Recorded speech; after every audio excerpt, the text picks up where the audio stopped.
The battle for Vul Island begins in a naval engagement as the Palgarian army lands in the northern isle. Their assault on Vulhold is bloody and fierce as Admiral Ard tries to land. Thankfully, the Anatolian Royal Navy puts an end to this and sinks the Scourge almost to the bottom of the sea, but narrowly escapes.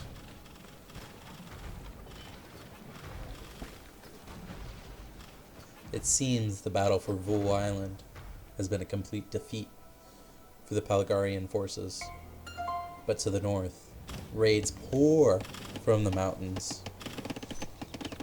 Its target? House Ilyich, a famous rival of House Palgar. Ready. Mandatum?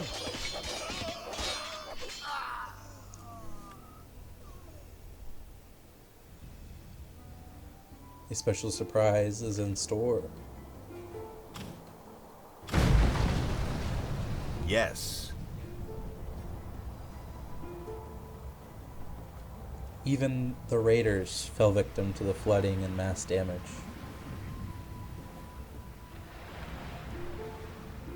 Thankfully for House Ilyich, their army was placed just north of the river. No casualties were endured. But all were not lucky. Some victims of House Noah fell to its flooding.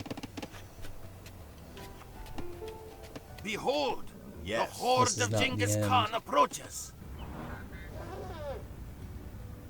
As the Duke declares his rightful place to be the throne of Marblehold, he has gathered the three tribes and formed a massive army.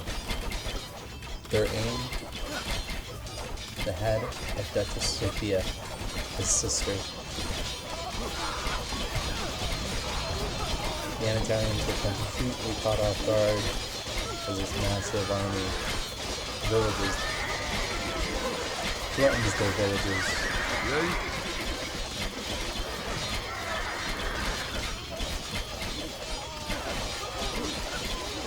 Pieces? Even Curtin is beginning to be under threat.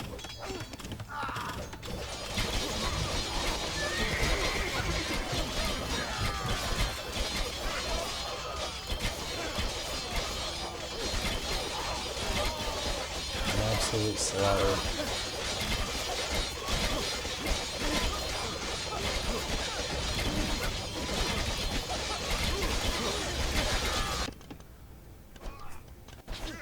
Thankfully, Anatolian reinforcements are coming up north.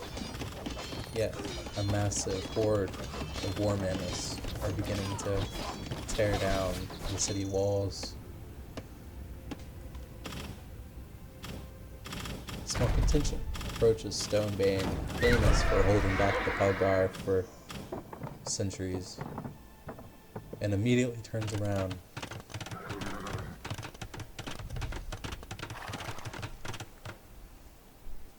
Count Marcus seems to be harboring raiders.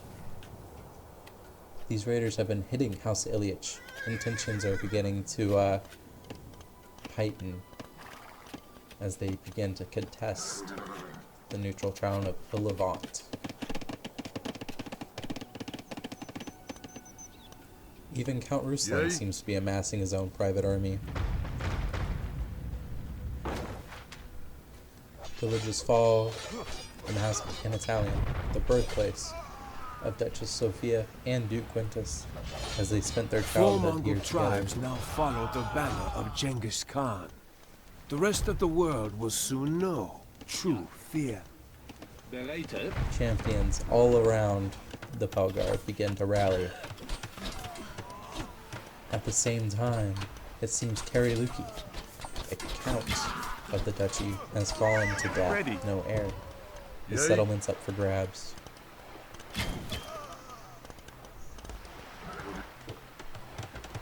Ready. Mandatum? back in an Italian manner. It seems like it's too late.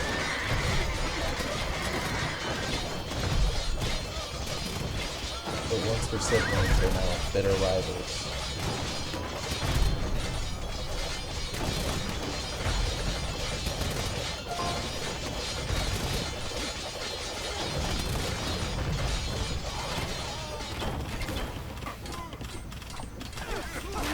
While seeing the Countess Blair is beginning her campaign against the Duke Countess to resist his rule, declaring herself as an oath keeper in favor of Duchess Sophia.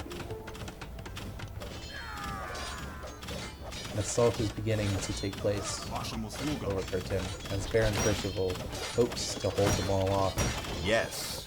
This is not his fate. The Hull of Gutenberg has been completed. It seems that House Noack is starting to become a powerhouse. Whose side in the Civil War will they take?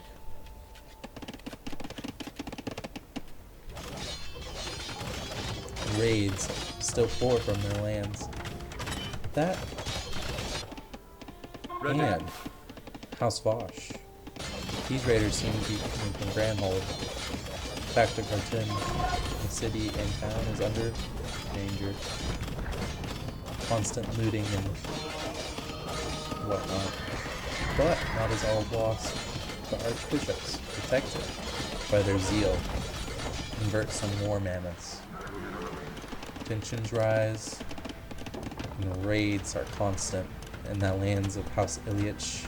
Paderborn is not a place of civilized peoples. House Ilyich grows concerned of their growing neighbor. More and more troops line their border with every passing dawn.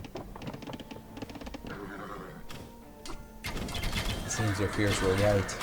War!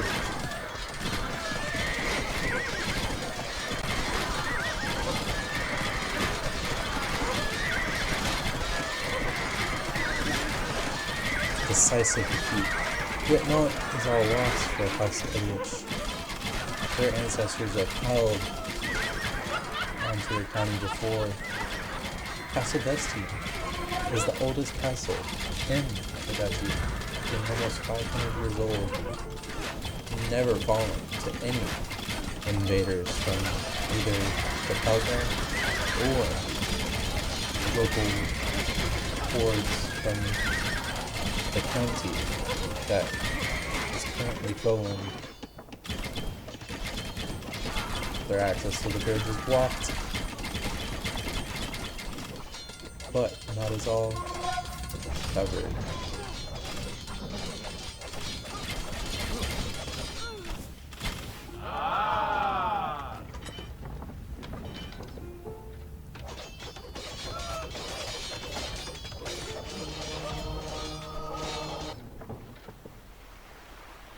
House Vosh seems to be playing their cards differently. They are eager to take the Isle of Wool, not through strength, but through plotting and cunning. Reinforcements are arriving to raid again. House Ilyich is more than just 2 cities now. All towns and villages are being sacked. No economic production is warranted.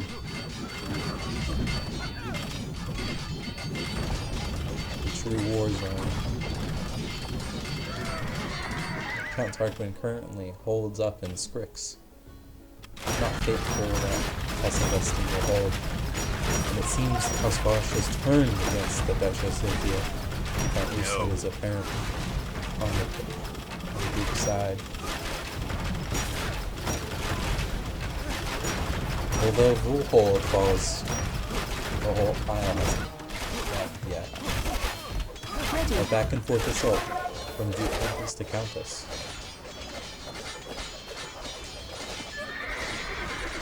It seems that A counterattack is also taking place for the Duchess against the northern part of the county. With the fall of Portugal, the whole island is under House Vosh control.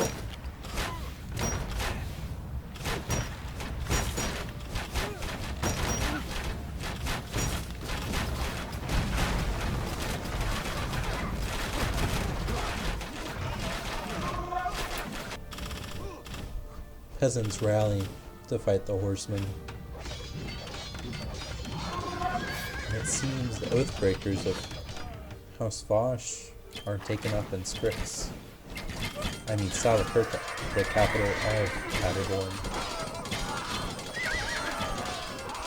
These Hocholander horse lords cannot be taken out by mere spearmen.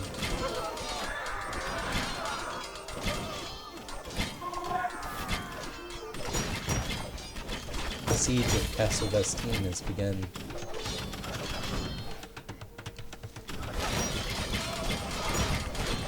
Although it seems like a clear defeat, House Iliads does not take it sitting down. They're sending wave after wave of their peasants,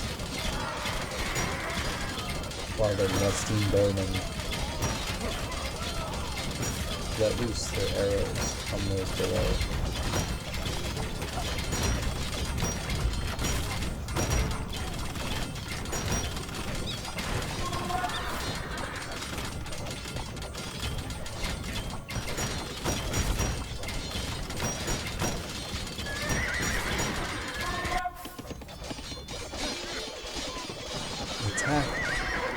On House Vosh.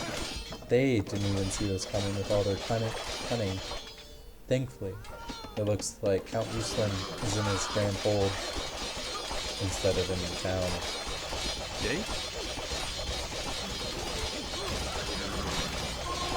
Realizing their mistake, they immediately fix the consequences. The Ashton shields are strong, but they're slow with their shields and Yay? the end is near for House Iliach. Datum?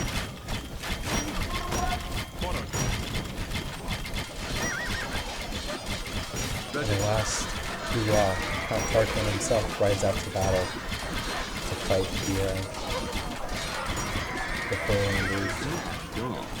Avenge me, my brothers, for I cannot. Without him meeting, the rest of House Iliach retreats. All holdings will become part of Czechoslovakia. Battle still rages on between Count David and Count Ruslan.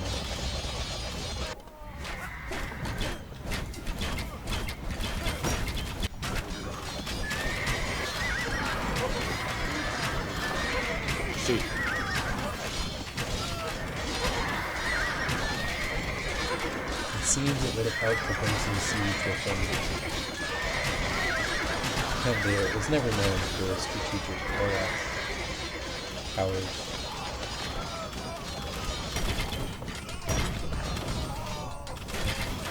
Osnowic pushes into the capital of Paderborn, South Africa, where it's almost up for grabs. They even go for Scripps.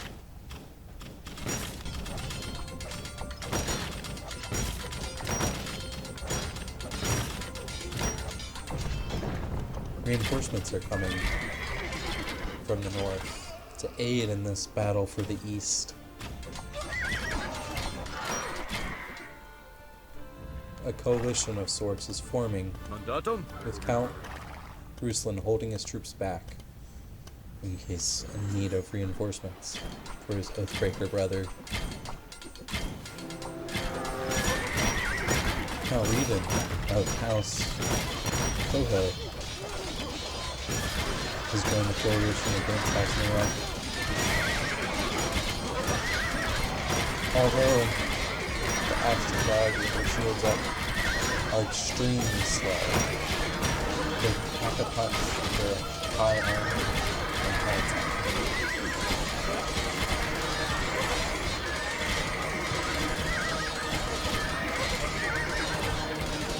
suspicious. A deciding factor as they convert the troops. The first defeat of House Noat so far. Is this the turning tide the Oathkeepers need? Although being at a disadvantage, reinforcements from the Pelgar are moving towards the east as well. It seems whoever holds the east will win the war, as even the front in the north is being abandoned. House Vosh rides in with their cavalry. The lines are going to go on. House Noat and House Vosh are both oath-breakers. While it is definite that there is a traitor amongst the Oathkeepers' ranks,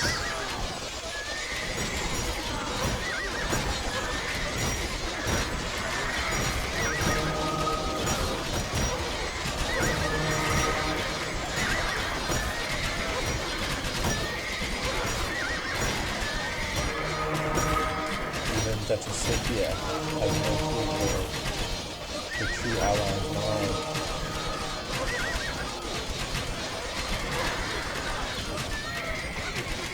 You have destroyed Both our Connie holy and site. Sophia think it's the Duchess of the Countess Blair.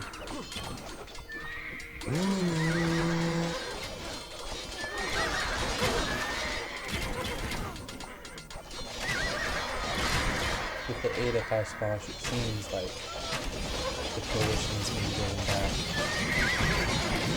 Rage from the Pelgar in the north, threatening Stonegate.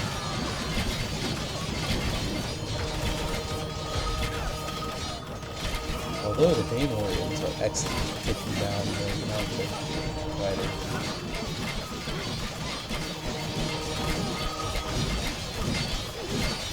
Another stalemate. To the west, Countess Blair begins her counterattack. This theater of war has been back and forth. Stalemates all across the board. Did I say 1,000 gold? I meant The stalemate 2,000 breaker gold. is the Regiment of Terror.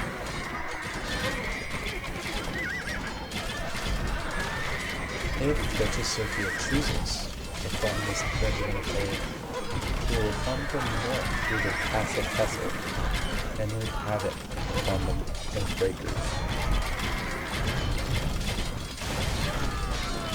Will they be able to hold out against this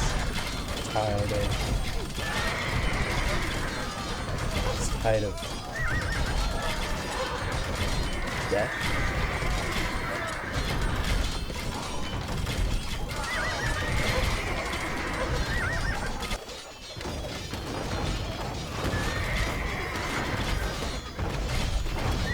The question's still standing. Who is the last Oathbreaker? Was it Confront, who has put minimal effort into dealing with the threats of the Americans? Or is it Countess Blair who is on this quest of vengeance? Could even be even. Or Yes. maybe someone just doesn't know what team they're on. Who knows?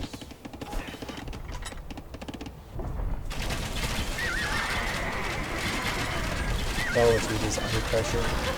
Having a large work going on.